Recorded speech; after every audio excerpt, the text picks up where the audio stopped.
Welcome to the Drew Grimaldi podcast. We have a very special guest with us here today.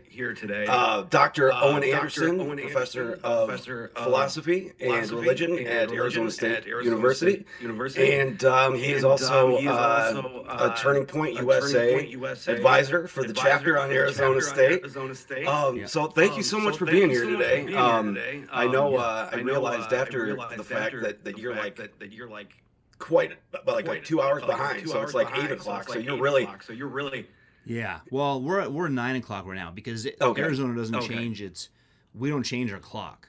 So we're like the state that everyone else should imitate about that. So when the rest of the states all change, we go from either mountain time to Pacific time. So in the winter we're on mountain time. Oh, okay. That makes sense. Yeah. We've been talking about it for years, not to get rid of that. Because it just you have these crazy, time change and just getting that and just getting into that, that whole thing. So, and just the routine. So, I wanted to ask you, so that you could do more work, like in farming, they wanted longer days. But that's the reason why Arizona never switched onto it, was because we don't want longer days in the summer. We want the sun to go down. And then we can go out and do fun stuff when it's not as hot. Right. So you got to meet Charlie Kirk. Mm-hmm. Yeah. How was that experience? Yeah. Tell me about it. I met him a couple times at TPUSA events or Hillsdale events, and he's the same genuine person that he was in his videos. So it's not as if, like, some people, when you meet them in person, you realize, okay, they're putting on an act in their videos, which I understand. Like, public videos are not the same as a private personality. But with someone like Charlie, what's refreshing is you meet him and you realize this is just a genuine person. He's telling you what he thinks, and he'll discuss and debate with you if you disagree with him. But I really liked him a lot as a person in that sense. So I was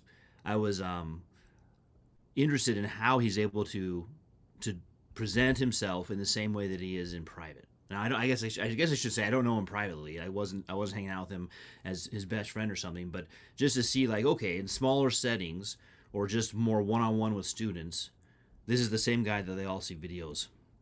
Right. Yeah, I think a lot of people feel that way. A lot of people saw the videos, feel like they knew him. Yeah. So, well, that's part of the thing, is that even this is what I said at our ASU memorial for him was, even if students disagreed with him, and a lot of them did, they would still show up to his events in order to prove him wrong. In other words, of their own free will, when they could do other things, they would go to Charlie Kirk's events, and they want to have their friends film them while they ask Charlie Kirk questions, because they want to go back and tell a story. Oh yeah, I totally disproved Charlie Kirk. And that's something that is very rare at universities. Our universities are generally very ideological, and you get one perspective only. And I think what was refreshing about Charlie was the fact that he's willing to debate with you. And the professors aren't willing to do that anymore. The professors will just say, no, this is what you should think. And if you even raise a question, then you're a bigot. Right. It's crazy, too. So let me ask you this. A lot of professors are liberals. How was the reaction from the faculty on the response of Charlie Kirk's death? Yeah, it was really it said a lot, because when we went through things like the BLM summer, there was a concern on the part of faculty, to try to understand what happened to George Floyd and take his side on the issue and join BLM and promote BLM causes. And now that we've seen some of the fraud that's come out from the movement, the faculty don't confess and say, hey, I guess we were wrong, we got duped, we got taken in. They just move on to their next thing. Right. But in the case of Charlie Kirk, who's just a young man, young father, young husband, going to campuses and debating, silence. Yeah. Not a faculty protest. The only things I saw was a faculty member on one social media platform, I can't remember what it was, just talking about how now they're afraid for their lives, and that's, they turn it into, in other words, about themselves. Oh no, what if someone shows up to be, instead of well, maybe you could talk to ASU campus security, but also someone was just killed. So think Right. about that guy and his family. And what's startling, I think, to all of us is that when polls are done right now, people on the left, this is not limited to universities, but people on the left, the majority of them say that he got what he deserved. Wow. Either Wow. in the sense that they say the strong form of that, yeah, that should happen to him, or what they mean is, yeah, well, he's a conservative. What do you expect to happen when you speak up? And both of those are really scary answers. Mm-hmm. Mm-hmm.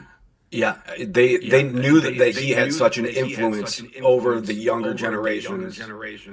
Because he turned more like they say that the youngest, like the younger male generation right now, Mm-hmm. is the most conservative generation out there. Yeah, that's what the polls are showing.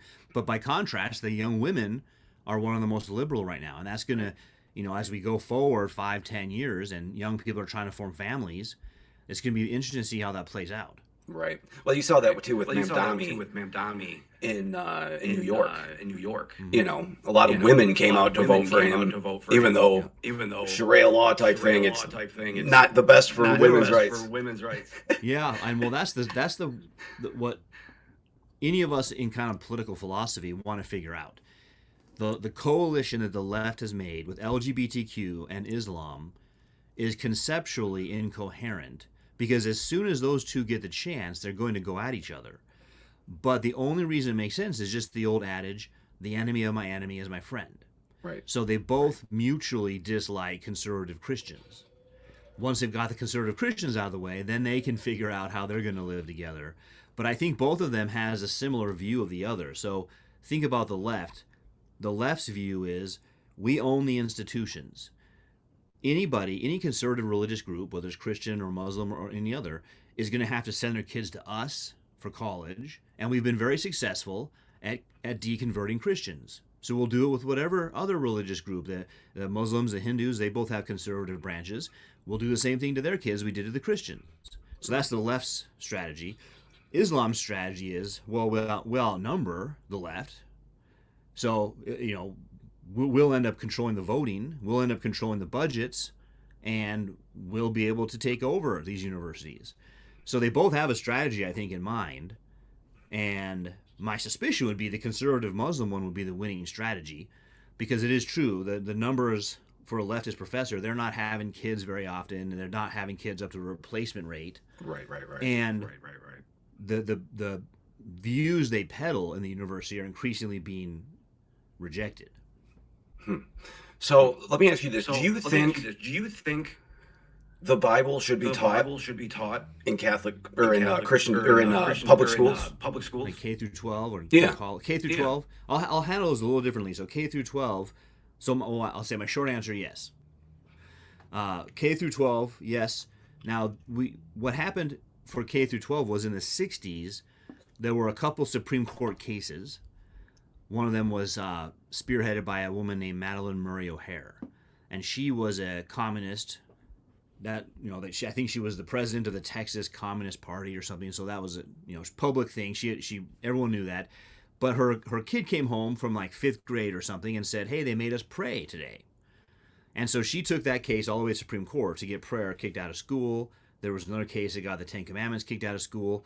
And so in the 60s, Christians made this deal with the left. They said, you're right. School K through 12 should be neutral.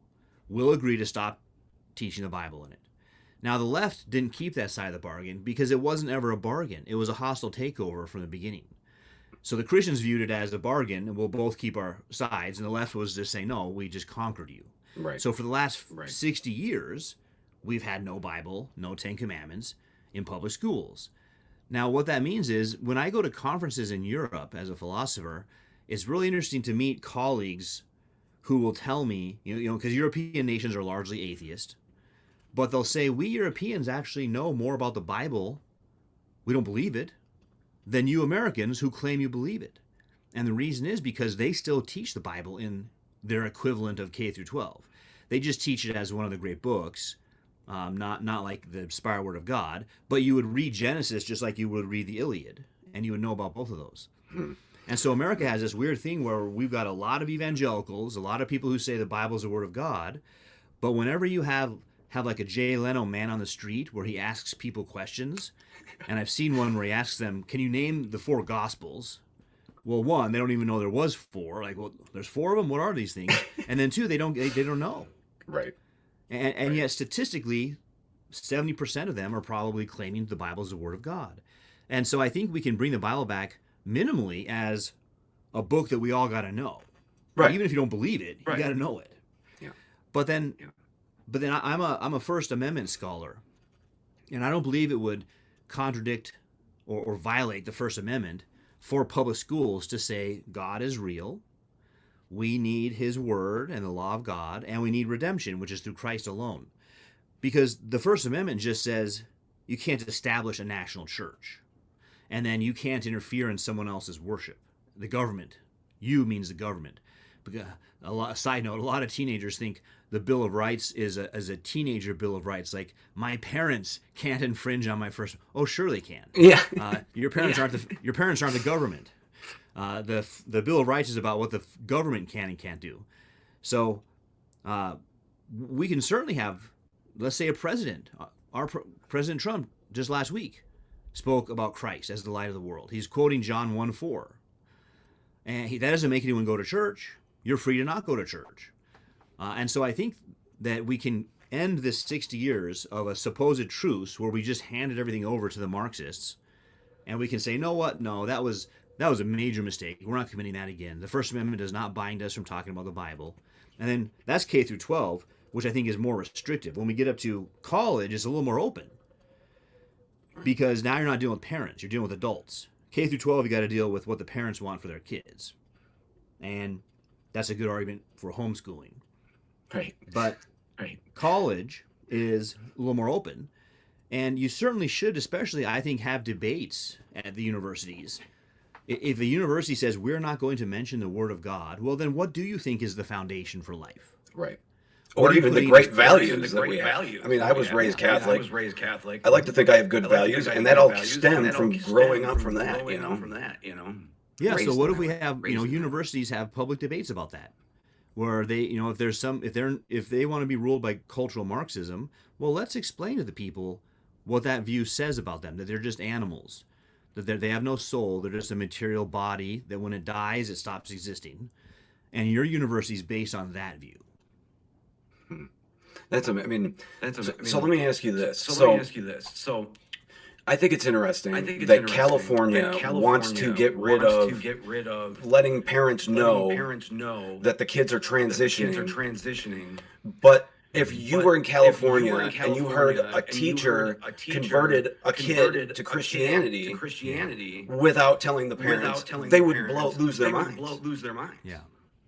Yeah, it's a really strange. That's another thing that will be interesting to study when the dust settles. Sometimes it takes a decade or two to get perspective on what happened. It's almost what Clausewitz calls the fog of war. And so it's a really strange thing that the left, which has been about women's rights and feminism, is suddenly about the trans person, a man becoming a woman, and that man who became a woman.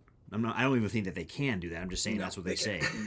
They say that person has more rights than the other biological women. And I think that's what J.K. Rowling is pointing out, the author of Harry Potter, of course. And she gets in some hot water among the Hollywood elite. But good for her, because she just points out, she says, I'm a feminist, and we should be protecting women. What happened? And it is a really curious thing, like in their mind. But here's the thing. Here's what I would say. Short answer is, what's the strongest thing in their mind is not feminism. It's the hatred of Christianity. Right. The hatred of God's word. And they hate it so much that they've abandoned biological females, because that's created by God, to promote this other cause. Yeah. And you can see how evil it is, too, when they try to transition these kids from a young age. Oh, man, yeah. Realistically, it's just $1 billion industry for some of these corrupt, weird doctors. Yeah, well, that's the other thing is the one of the ways I think this will get corrected is lawsuits. So you're a 12-year-old, and you're sitting in class waiting for it to start, and you pick up a book, and it's a pink book. and your teacher says, "Oh, I noticed you picked up the pink book. Have you ever thought about maybe you're a girl?" Right. Well, I was just bored. I just picked up a book. I know, but that shows a deeper subconscious desire to be a girl.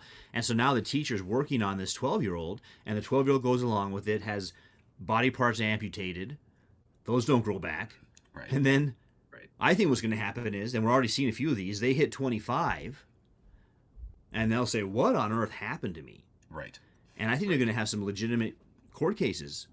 Some of them could be criminal against teachers and doctors, because teachers are not medical doctors. Like, I'm a PhD, not an MD. And so the gender studies professors who are giving out medical advice when they're PhDs, not MDs, well, that's a form of medical malpractice. So I think you could possibly have a criminal case there, but you'll definitely have civil cases to recoup the money. How much are the parts of your body that you amputated worth? They every single finger has a value in civil cases. Like, if you lose a finger at work, this is how much money you get. Well, what about my fifth grade teacher convinced me to chop off a body part? How much is that worth? Right. So I think you'll see these cases, and they're going to have their ideology go up against a public case, and that's what's going to win. I agree. I mean, the more you get the public involved into it and eyes on it, I think the more people that know about it, people are smart enough and have good enough values to kind of make the right decision for themselves. But I think there's been so much information just misinformed so many people that we saw, like during COVID and stuff like that. Yeah. That it's, my body, my choice. Unless you have to get the vaccine. There's been like a. Yep, you'll find all those kind of contradictions, because the principles they're operating out of, in that case, just power, just tyranny. We want the power to do this, and they'll use fear. If we don't get vaccinated, we'll all die, in order to get people to do this. And now we're seeing, very similar to what I just mentioned about lawsuits, we're seeing the actual health implications of those mass inoculations, and people are going to start going to court against those government officials and against the pharmaceutical companies. I think so too. Because think about it. I mean, that's been the way that, for all of the work to regulate the guns, to regulate gun manufacturers, the things that actually regulated them were massive lawsuits. So Colt stopped selling to the public. They only sell to the military because massive lawsuits. They don't want to deal with that. And so it's the fear of those lawsuits that did way more than any legislative branch could ever do. And now put that into, you don't even have an amendment you have an actual amendment to protect firearms. There's no amendment to protect transition surgeries. We're saying that we have to pay for it. Well, they'll work into the 14th Amendment somehow. The 14th Amendment is the one you put everything into. But it's not explicit the way the Second Amendment is. So, we're going to have these lawsuits, and then you're going to have gender studies PhD who is convincing her students this is the medical thing. If you're depressed, it's because of gender dysphoria, and the solution to gender dysphoria is amputation. Instead of that's sports. A medical diagnosis. What? Instead of getting kids into sports to help get them out of that depression. That's something healthy. Yeah, get them in. I love jiu-jitsu. Get them into the jiu-jitsu gym and learn some kind of sport or skill. So that's a good point. I mean, there's all kinds of common sense things to do about depression. And that's why I said, when the dust settles in 10, 20 years and we look back and try to figure out what were we doing that we let diagnose and treat with amputation. Right. Yeah, I mean, it's crazy that anybody even pushed it at all. So you use the term woke right. What do you mean by that? Yeah, there's some debate about it. Can you have a woke right or not? But I think what the essence of being woke is identity politics. I think it's a branch of postmodernism, and that's been one of my main philosophical opponents my whole career, postmodernism. And that term itself is kind of died down. Maybe people think we're leaving the time of postmodernism, but I think maybe the word you're not using, but you're still using the same concept. And that means that all of our values are culturally relative, and we're racial essentialists, meaning that each race is identity and different. And so when you see people on the right basically saying to the left, okay, you want to do identity politics? We got our own identity politics. True. We can say everything's relative to our culture, and not as I might say that to be a reductio ad absurdum, to the left, but this is persons who really do believe that. Then they want to break up into their little group and say, yeah, you're right, we can't live with anybody else. Well, that's the same kind of postmodernism. And so if you call it woke right or postmodernism or racial essentialism, whatever you call it, I think one of the great values of the United States is its appeal to universal human nature. I agree. And our laws apply to all humans, and we don't doesn't mean we deny there's some differences between us, but those differences don't overshadow the common human nature we all share.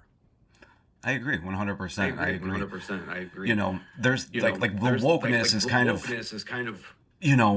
that's an idea of these like social ideas that have been so corrupted by the left and the evil folks and I think a lot of music lately, that you see the mainstream stuff. I think a lot of it's evil. I mean, it's straight out of mind control laboratories. I mean, that's one thing people. It's really good for people to look into. Cold War era mind control research, not just the big ones that people like on Ancient Aliens about like. What was it called? MK Ultra. You can look into those because all that stuff's declassified. But you don't even have to go to that level. You can just stay at like what everyone knows happened, because of course governments are looking into how to do mind control of their opponents.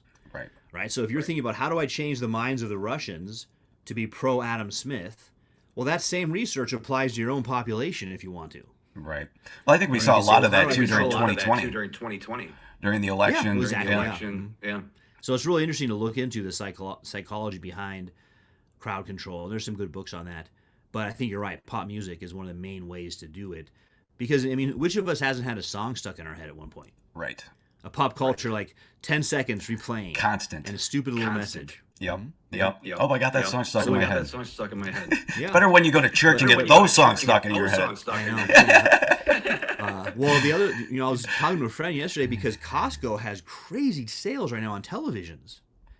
And I was like, and there's Samsung, LG, it's not like a knockoff brand, is good brands, and they're amazing deals. And I'm thinking to myself, well, wait a minute. It's almost as if someone wants to guarantee that every house has a massive screen by which they can get their ideas into that house.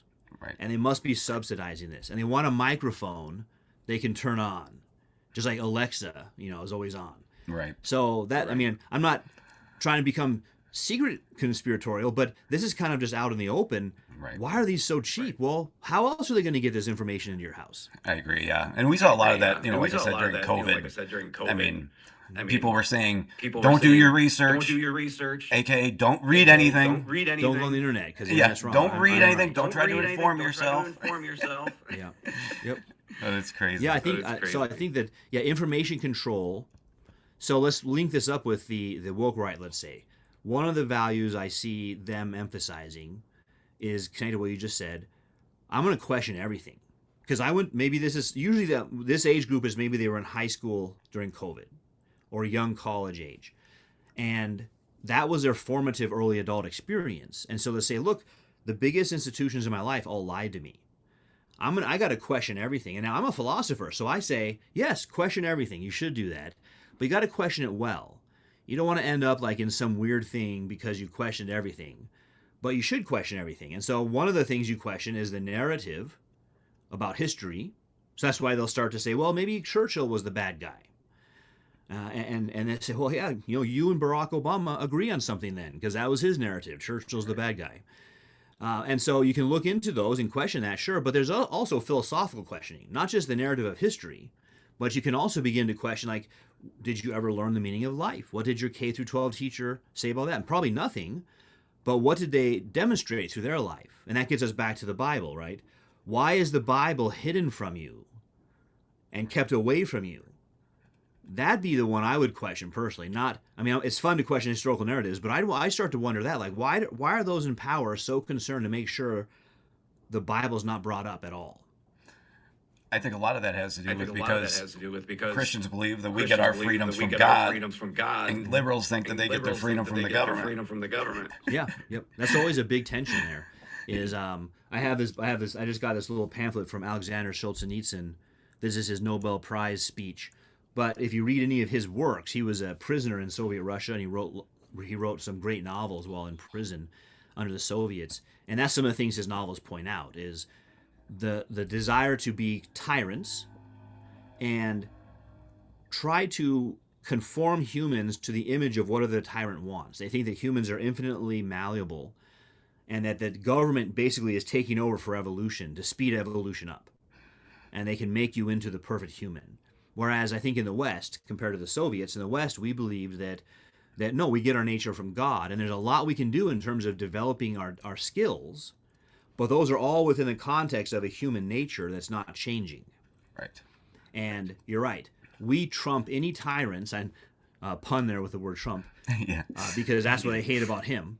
I point out to people when they say, "Oh, he's a tyrant or something." Really, he's the first tyrant to ever shrink his government. Right. Yeah. Right. Yeah. No tyrants do that. But we in the United States, since our inception, has been about resisting tyrants because of what you just said. Yeah. You're putting yourself above God's law. We stand on the fact that we're created by God equal. Yep. And I think that's one of the biggest things too. Is like we talk about we strive to be a more perfect union. You know, why is there this war against our history? When it might not have been something we're proud of. We weren't proud of Jim Crow. Any of these things. Like these things were bad, but you know what? We made them right, and that's what makes our country so great, I think. Yeah, we have the mechanism to right those without constantly going to war. Now, one of them was so big, we did go to war over in the Civil War. But otherwise, what we were given was a system of government that protects the individual rights and responsibilities, but also gives us the ability to change things when we realize something's not right. And that, when people complain about the United States and they mention things like that, the best thing for them to do is just study the other nations of the world then. Yeah. So how's it going in the nation you look up to?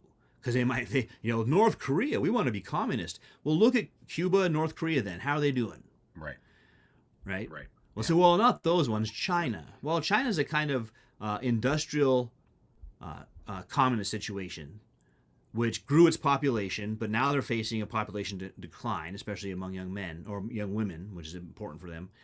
And so, yeah, that if you want a completely centralized top-down government like China has, we should go look and see what's a normal person's life like in China and see if that is how you want to live or if you like the way the United States has given you a life. So, yeah, I think that's one of the best remedies. And then what I would like to see happen, because you mentioned Jim Crow, I mentioned slavery, then there's redlining of segregating cities based on home loans, then there's opposing the civil rights movement. It turns out there's one political party that did all those things. Right, the Democrats. And it's called the Democrats. Yeah. The Democrats. They started the KKK. And apologize for those things. Yeah. Yep, KKK is another one. How about they own those things and apologize to the American people and say that we've been literally on the wrong side of every racial debate.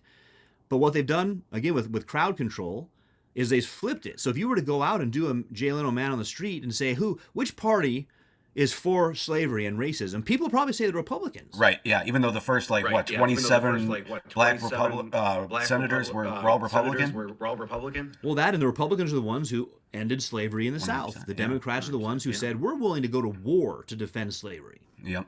And they started, and the Democrats started the KKK to get to go after white conservatives or white Republicans, along with African Americans, and that just kind of whitewashed that history. Please don't pay any attention. No, it's true, and that's why I say, hey, yeah, let's actually. You're right. We should do reparations. The Democratic Party should pay for all of these things they've done. Right? Not the Republicans, but the Democratic Party should do reparations. I agree 100%.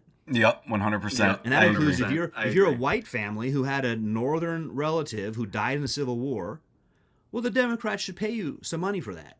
I agree 100%. So you're going through a legal battle right now over a DEI training program. Tell me about that. Yeah, so it's been 2 years now. 2.5 years ago, ASU had a required employee training. It was called Inclusive Communities. And that sounds great. Oh, I love being inclusive. That's good. Right. But once you get into the content of the training, it's all about the problem of whiteness and heteronormativity and how Christians are colonizers and we need to oppose them. And so I objected, obviously. I said, well, this isn't any good. we can't have required employee training. We should have multiple perspectives if we're going to have required employee training, or just not do it. Because the whole point of employee training is it's kind of an HR legal thing.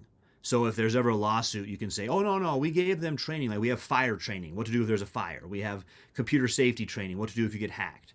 So that's the kind of training you're thinking about, not we need you to believe in the Marxist dialectic. Right. And so I started a Substack, and I wrote about it, and the Goldwater Institute, which is a legal think tank, kind of like ADF, Alliance Defending Freedom, I think people know that one a little better because that's the First Amendment religious cases. And so you'll see big national cases about religious freedom. But Goldwater is really similar and older, and they especially go after government overreach. So tyranny, try to stop tyranny. So they're representing me. And the first thing ASU did was they hired Perkins Coie. Do you know about that law firm? I do not. All right, so Perkins Coie, I'll go into a lot of details. That's the law firm that Hillary Clinton hired. Oh Lord! Back in the whole Russia dossier thing. So it's a major. It's like one of the biggest legal firms in the country, far left. In last March, Trump rescinded their security clearance. They had a security clearance as a law firm, and so he recognized, like, yeah, these are political operatives. Well, just to say, ASU has its own in-house lawyers. Why is it hiring Perkins Coie? What do they charge? $1,000 an hour? Right. So at the end of this, I want to do a Freedom of Information Act to see how much did ASU pay to oppose this lawsuit. Then the first thing they did was they motioned to have the case dismissed because I don't have standing, which is silly because I'm an employee. A teacher. Yeah, that's wrong. You're forced to take this. Yeah. Our argument was, well, if he doesn't have standing, who does have standing? Right. We're going to court on the basis of an Arizona law that prohibits public universities or K through 12 from teaching racial essentialism. And so we got the legislators who wrote that law to write a letter, it was called an amicus brief in support of our case, saying, yes, Anderson's the exact kind of person we were thinking of when we made this law. So we won that last December, meaning the case can move forward. And the good part about that is we can begin gathering evidence. And the big piece of that is we can put administrators under oath. Because administrators will come out and say in the public, no, we don't have any training like that. Well, I've got a screenshot of the training. Well, okay, we have the training, but it's not required. Well, I've got a screenshot where it says required in red. Okay, but it's a required training, but it doesn't have anything in there about whiteness.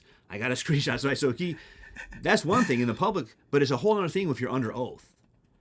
Yeah. And the other lawyer says to you, hey, do you believe that this training doesn't exist? And you say, no, I know it exists. Okay, but here we have a tweet from you that says it doesn't exist. Dated this. What's the discrepancy? So that's what we're looking forward to, is getting to that part of deposition. Yeah. So in order to avoid that, they appealed to the Arizona Appellate Court last January, and we're still waiting on that. My lawyers at Goldwater say they've never seen anything like it.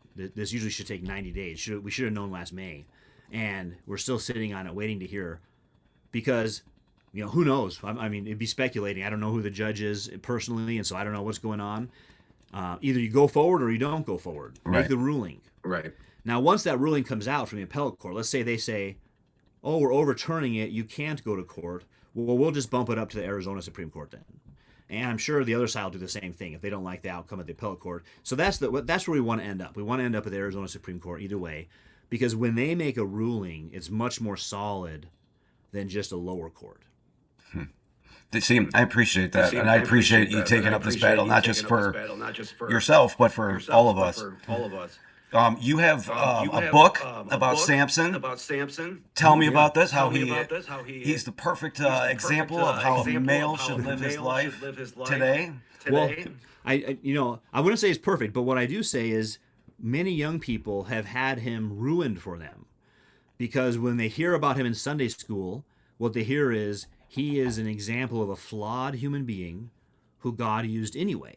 And so then the message from the Sunday school teacher or pastor is, and you're really flawed as a man, but you could be used anyway. Now, Samson's a sinner, but a lot of the things that people look at in his life that are problems, what I show is that they're actually foreshadowing Christ and things Christ did. And so let me give a quick example. The main story people know about is Samson and Delilah. Mm-hmm.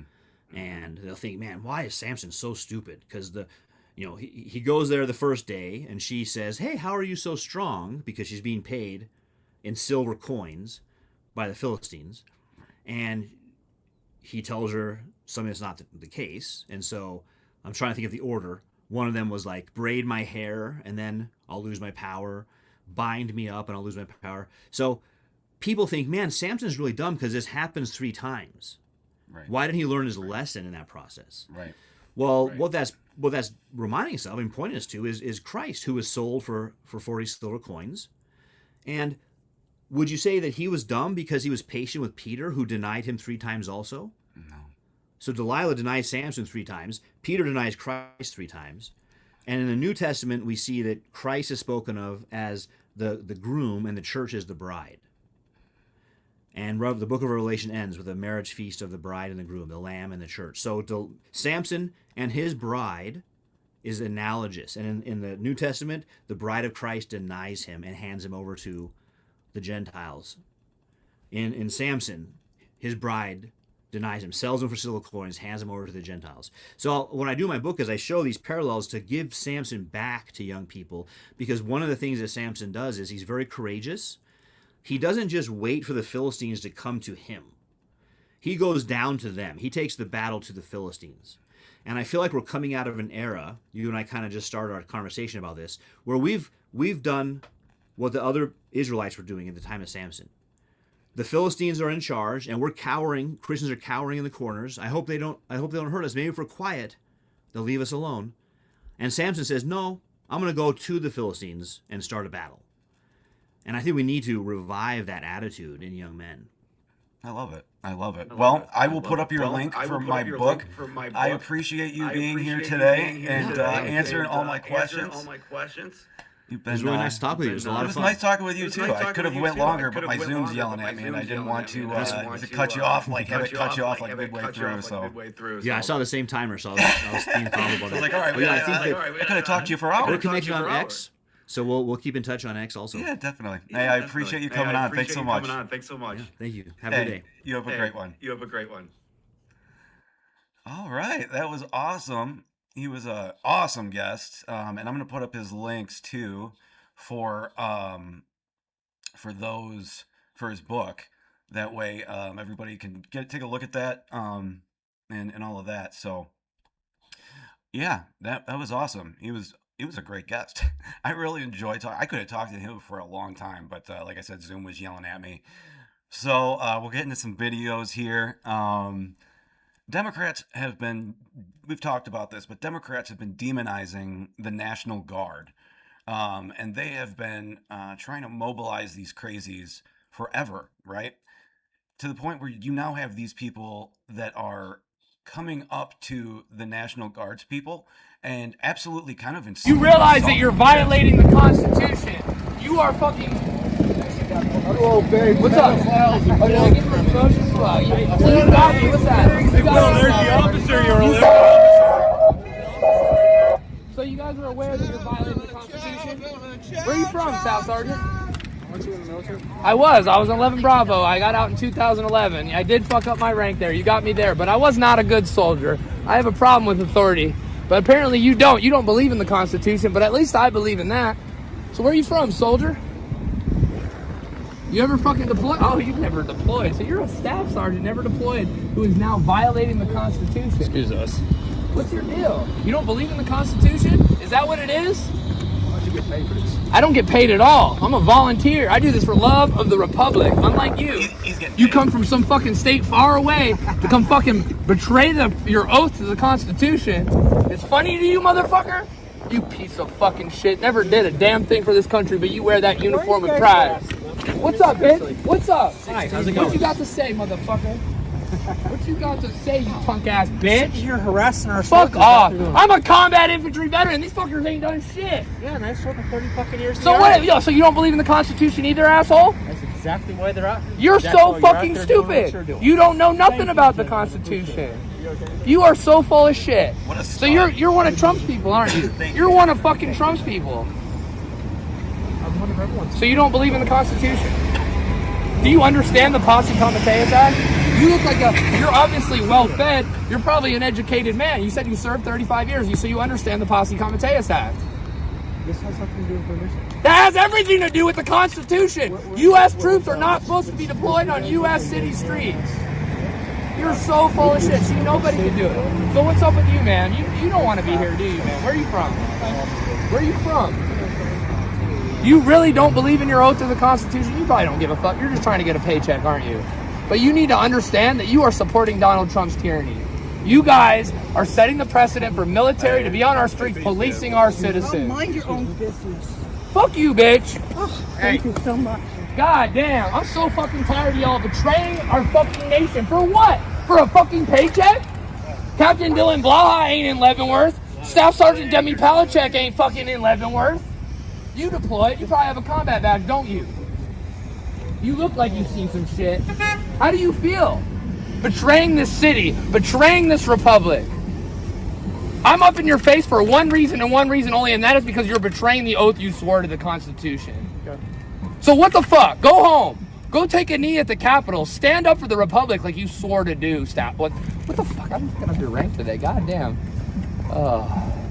I'm just pissed off today. We're getting decamped. We're getting pulled off this fucking camp unconstitutionally, even though we have a permit to practice our First Amendment. And you guys are just fucking stomping around these streets. Are you gonna go help them beat up teenagers in Navy Yard like your buddies did before you? Is that what it is? How about you, Sergeant?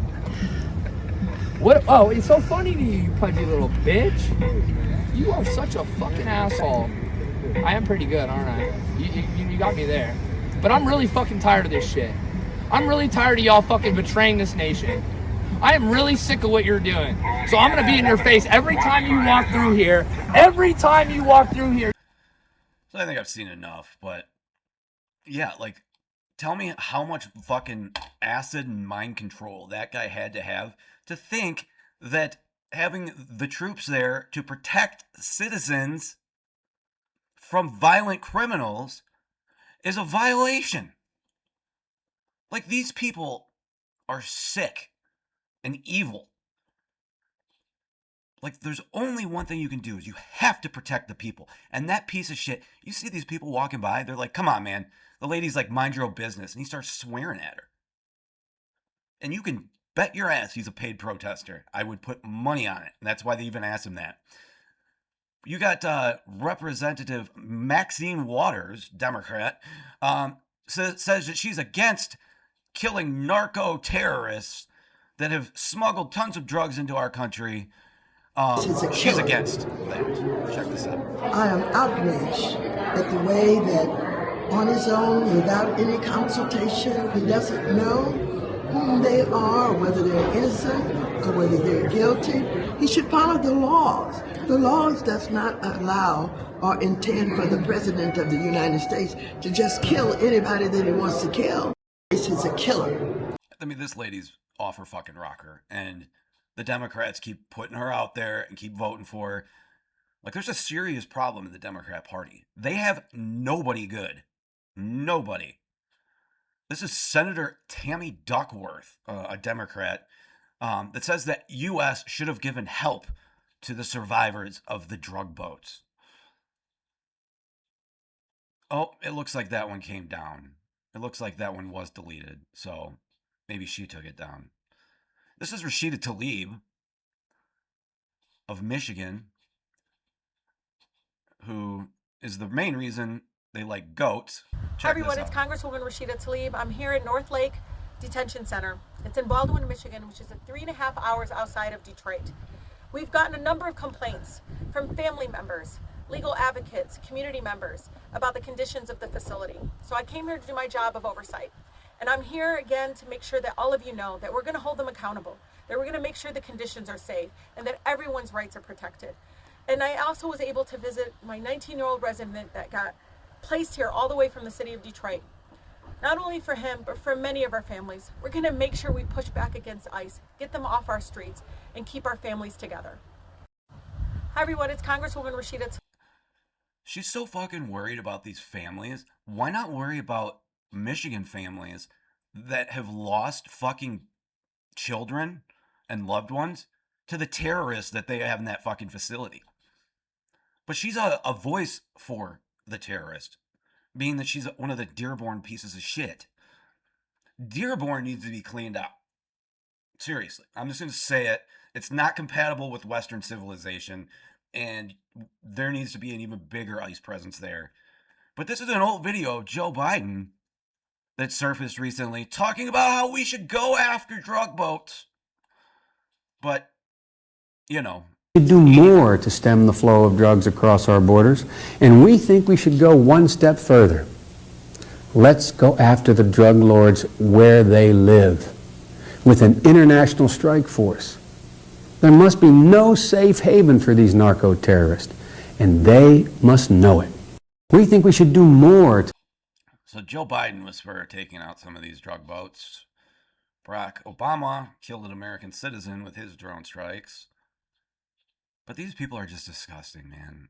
Like, there's no semblance of anything classy in the Democrat Party anymore. There's no moral high ground. There's no nothing. These people are junk. Junk all the way around. But this one right here is another rep. Hey y'all, I hope you're all doing okay. I am so sorry I'm giving a late update today. It is 3:31 p.m. and it has been a long and a busy day. First update, ICE is still here. They are all over the state of Minnesota. They are not just in Minneapolis and St. Paul. They are in the suburbs. They are in central Minnesota. They are everywhere our community is at. ICE agents were deployed 3 days ago by the hundreds. And let me tell you something, they have only picked up 12 people, and out of those, only 5 are Somalis. So to be clear, out of almost 90,000 Somalis in Minnesota, they only found 5 people in 3 days. What you should know is ICE agents are not here to only pick up Somali people. They are here to intimidate us, to be aggressive, and to violate our constitutional rights.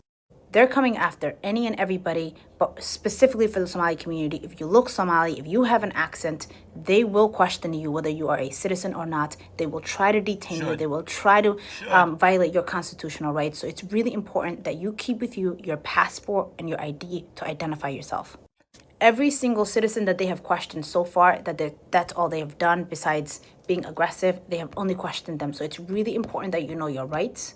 It's really important that you have your passports with you, and it's really important that you have access to contact your family members and your friends and your community in the case something happens. These are really difficult times, and it's really important that as a community that we stick together, that we look out for one another, that we know what to look out for, and to stay in contact and to be vigilant as much as possible.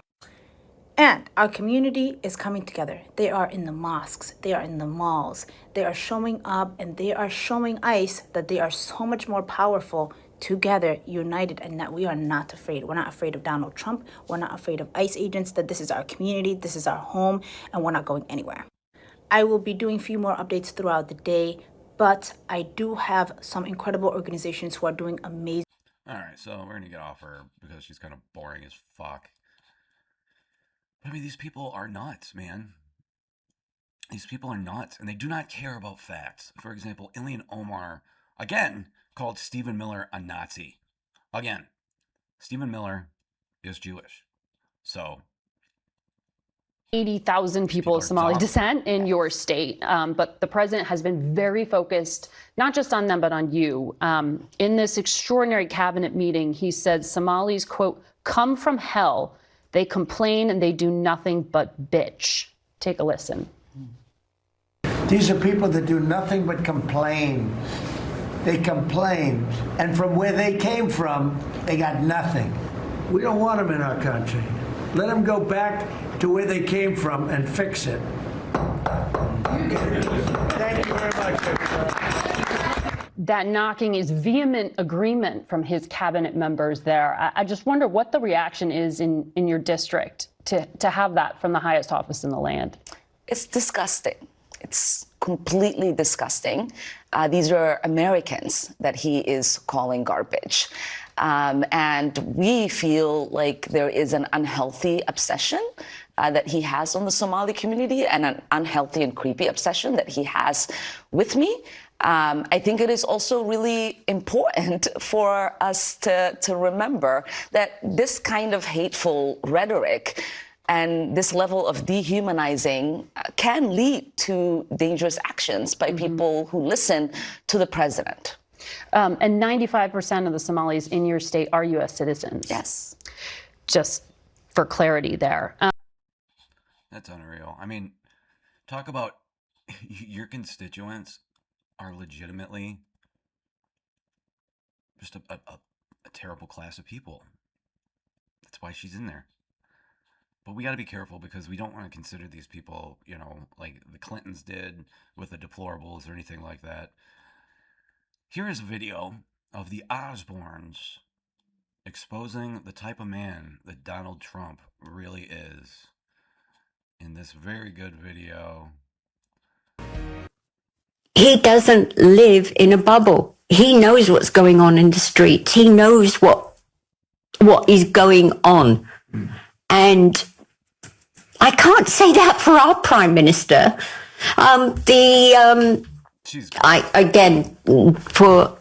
She is fantastic. What an amazing woman. So Halle Berry, I'm going to leave you with this one here. Halle Berry literally destroys Gavin Newsom at his own event that he invited her to, okay? This one is a crazy video because he invited her to this event, and this is what she said. My great state of California, my very own governor, Gavin Newsom, has vetoed our menopause bill, not 1 but 2 years in a row.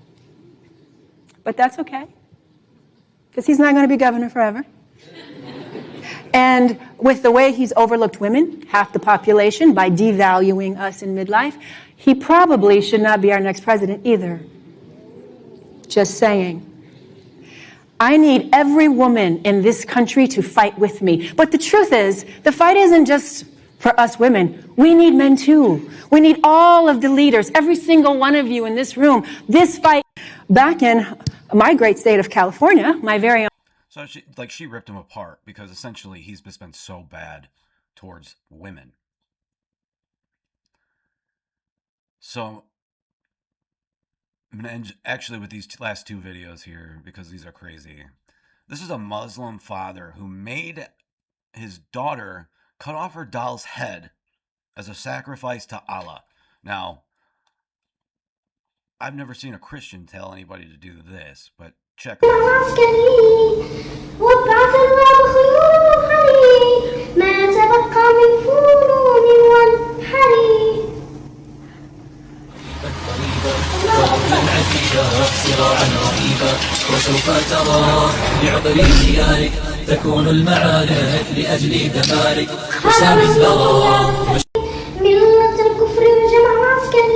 It's sick that these people, I mean, there are so many sick people out there that have just poor values.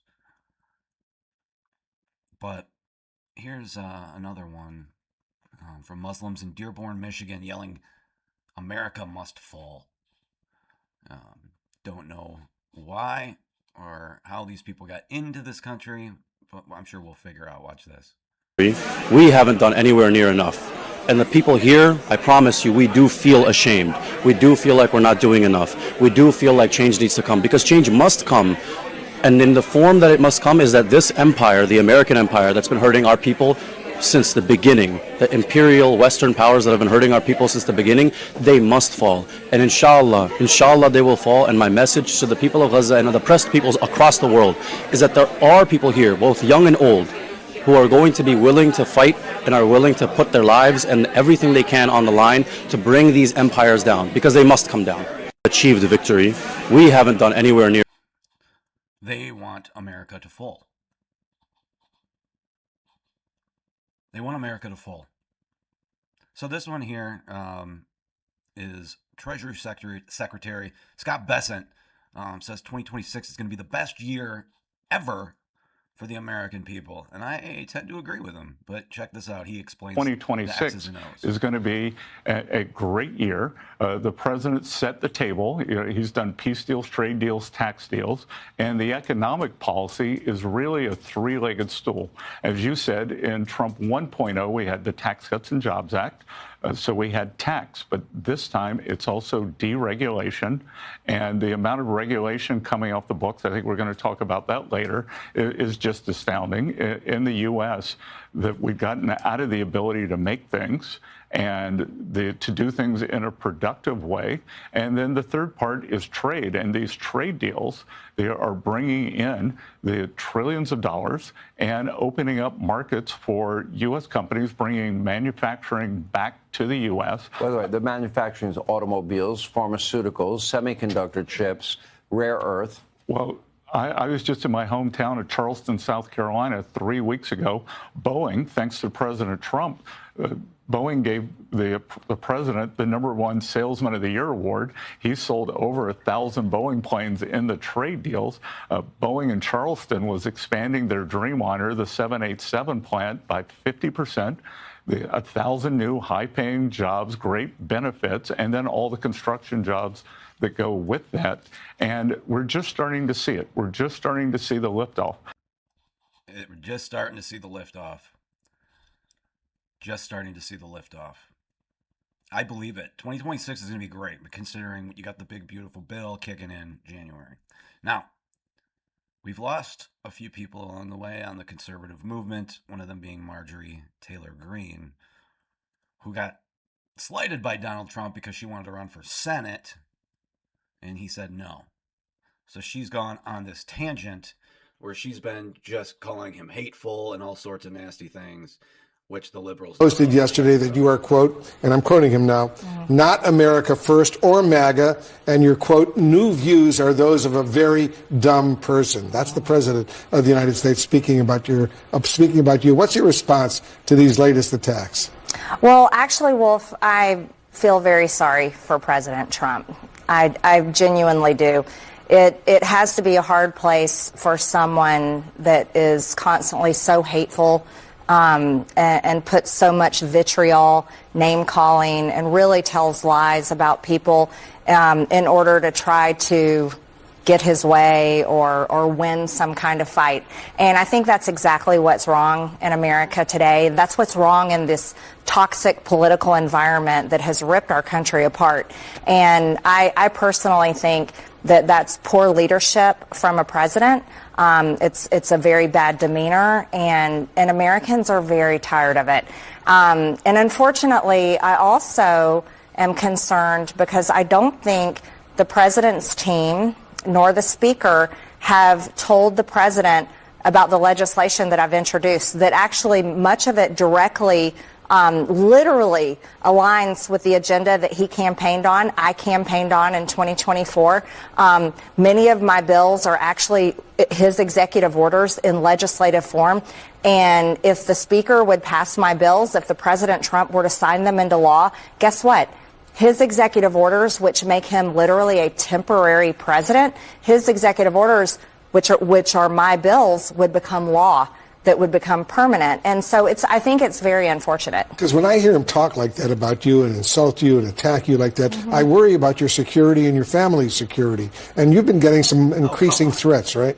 Yes, and that's what I take so seriously. As a Christian, I'm not angry at the president. It's easy for me to say a prayer for him and forgive him. But the part that I have had a very hard time with is the fact that he called me a traitor.